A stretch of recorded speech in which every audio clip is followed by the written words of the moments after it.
So I just watched the first two episodes of Your Friendly Neighborhood Spider-Man, the new animated Spider-Man show on Disney Plus, and I've got to say, I'm not impressed. And when it comes to this show, there are many things about it that I don't like, ranging from the animation, the characterization of Peter Parker himself, the overall construction of this world. Like, it takes place in the MCU, but it's not in the MCU, but there's so many references to MCU Spider-Man. I don't like the animation, and overall, I don't really like it as a show. I watched the first two episodes and I was like, why did they make this?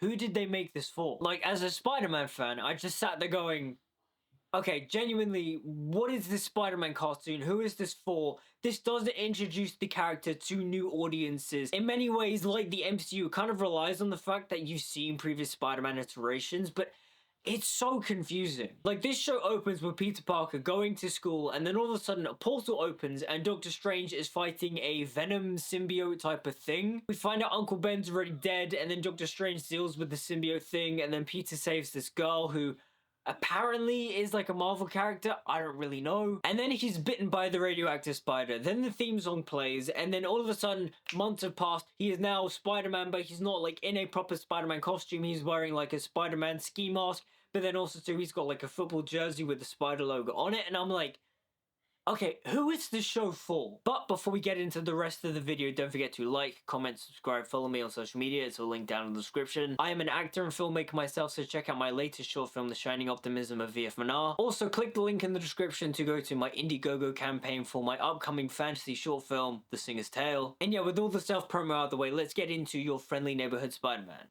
Maybe I've just grown up and I've not stayed up to date with like the current modern version of Spider-Man, but to me, Spider-Man is like Stan Lee era's, like, you know, not even Stan Lee era, the first like 300, 400 issues of like the Amazing Spider-Man run.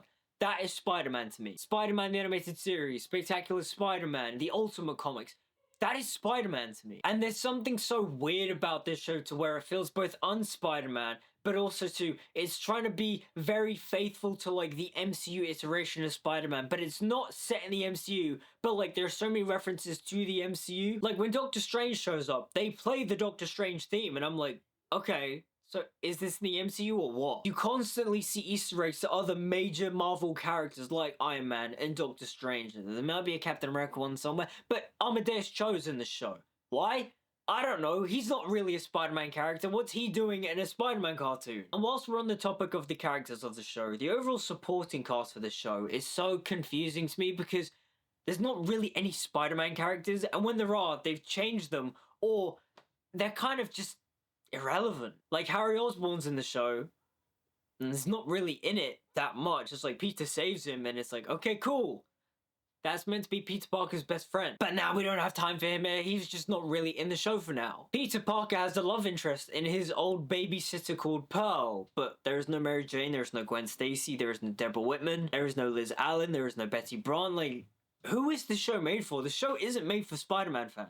However, on the rare occasion we do get a Spider-Man character, they've altered them pretty significantly. Like, Dr. Connors is now a woman, but also too, she's now a black woman, and I'm like, okay, why? And I just want to preface this, it's not the fact that they've like gender bent and race bent Dr. Connors, it's more so the fact of why did they do it? Because you can race bend and gender bend a character so long as it doesn't really affect the story or matter, and in context of the show, it doesn't really matter. But because the show is so un-Spider-Man-y, when they bring Spider-Man things into the show like Dr. Connors, the fact that they've race-bent and gender-bent Dr. Connors is just weird to me. Let me give you a quick example as to how when gender and race-bending a character works. Dr. Kynes in Dune. So Dr. Kynes in every iteration of Dune has been portrayed by a white man. However, in the Denis Villeneuve iteration, the character is portrayed by a black woman, Sharon Duncan Brewster. They have both gender-bent and race-bent the character, but you know what? It doesn't matter. I watched the film and I went, yep, that is Leah Kynes. The way the character was portrayed was true and authentic to the character from the book. And in Your Friendly Neighborhood Spider-Man, Dr. Connors is just some scientist. And also too, I do want to defend the race bending of the Osborns, Harry and Norman Osborn, because you know what? It doesn't really matter. Also in the comics too, the Osborns are red-headed white people with cornrows. What white person have you seen walk around with cornrows? It just doesn't make sense. And in the movies, they've never really addressed it, and it's kind of like, okay, this is just a bit silly, whatever, it's a little silly comic book thing. But in this show, they've race bent the Osborns and it doesn't really matter. My issue with the Osborns in the show is that they kind of feel irrelevant. Aside from Norman, because the first 2 episodes like set up a thing of like, oh, Norman now knows Peter is Spider-Man. Maybe they're doing an Ultimate Spider-Man thing, I guess, but I'm not really gonna like sit and watch and find out because I didn't think the first 2 episodes were very good. A lot of the time when I was watching this show, I was like, we've been here, we've done this, but also too, you know that we've been here and done this. And so you're purposefully ignoring these Spider-Man things that we know and love just to, you know, make your show new, different, and unique. But at the same time too, in my eyes, it's alienating Spider-Man fans. I watch this show and I go, I'm a Spider-Man fan, but I don't care about this. And one of the key reasons as to why I don't really care for this iteration of Peter Parker is the fact that they've done the MCU thing of infantilizing Peter Parker.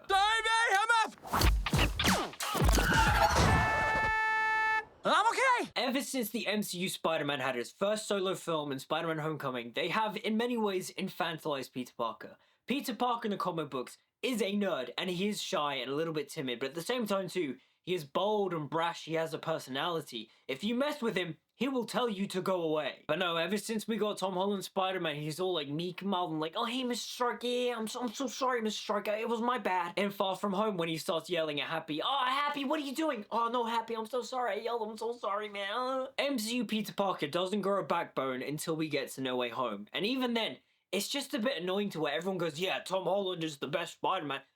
But he isn't though, he's so meek and mild, and when you compare him to other iterations of Spider-Man, namely the comics and the animated shows, he's just so meek and weak, and it's like, that's not Peter Parker. Like, don't get me wrong, Peter Parker is a nice guy, but he also in many ways is so, like, in his own world, in his own bubble, that he's so fixated on his own goals and such, that he kind of forgets to look outwards sometimes and like care about certain people in his life. Like the main reason as to why Peter Parker doesn't have friends in the comic books is not because people don't want to hang out with him. He just rejects the fact that they go, oh yeah, they invite me to these things, but I'm busy, I've got other things to do. And because he keeps blowing people off, they just go, oh right, yeah, he's a loser, he's a weirdo, we don't like him. But no, in this show, he's all like, oh hey, yeah, sure guys, yeah, I'm gonna hang out with the football team. That's not Peter Parker to me. Also, another thing about the show that I'm not a fan of is the animation, because the animation to me is weird. I love the art style, but at the same time too, I don't like the way it moves in motion. It's way too fluid to the point where I go, this isn't hand-drawn animated or animated in the computer. It feels like they've just got a bunch of 3D models and then they've like rotoscoped this 2D animation on top. But it doesn't feel right. Like the web swinging stuff is cool, but then there's like a smoothness to it that I don't like. I see it on screen and my brain goes, that doesn't feel right, this should be more like choppy. The animation is just a bit unsettling in my eyes. But the animation style, like the overall art style is quite nice. I just wish it blended together more with the animation. Now, when it comes to the MCU references in this show, that's just what confuses me a bit. Because I remember when the show was first announced, it was pitched as like an alternate take on the MCU to where Peter Parker wasn't recruited by Tony Stark in Civil War, Norman Osborn recruits him. But then apparently during its development, the show like changed and now like it's not an MCU adjacent thing. It's a bit confusing and weird. Like I just watched the show going, who is this for? Because say I'm a kid and this is the first Spider-Man cartoon I've ever watched. I watched the first 2 episodes and I'd go, I don't really know much about this Spider-Man character. I'm not excited by the Spider-Man character. And to be fair, that's something that the MCU did, and even Spider-Verse to a little point where it's like, yeah, you all know the Peter Parker Spider-Man story, so we're just gonna like skip past it.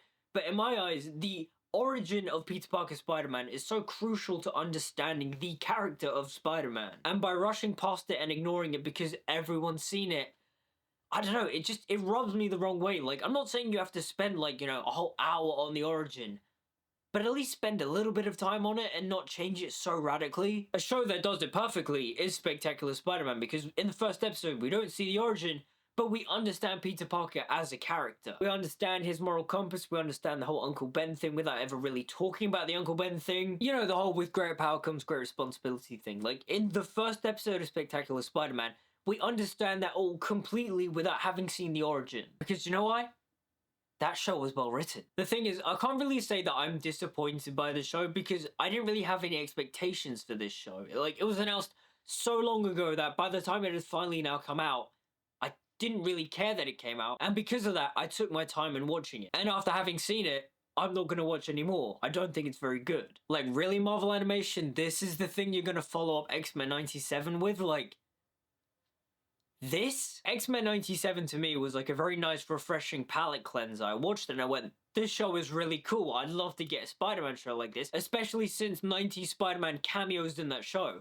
I'd love a continuation of the animated Spider-Man series from the 90s, but I don't think we're gonna get it. I mean, if the day ever comes where they do announce a Spider-Man 98 revival, I will die a happy Spider-Man fan. Like, I love that show so much. Spider-Man, radioactive Spider-Man.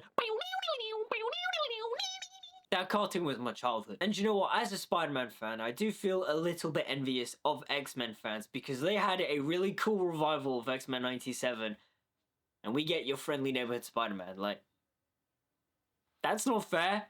Where's our version of X-Men 97? You know how long it's been since we've had, like, an amazing Spider-Man cartoon? Like, when did the last season of Spectacular Spider-Man air? Like, that was the last time we ever got a great Spider-Man cartoon. But yeah, those are my thoughts on your friendly neighborhood Spider-Man.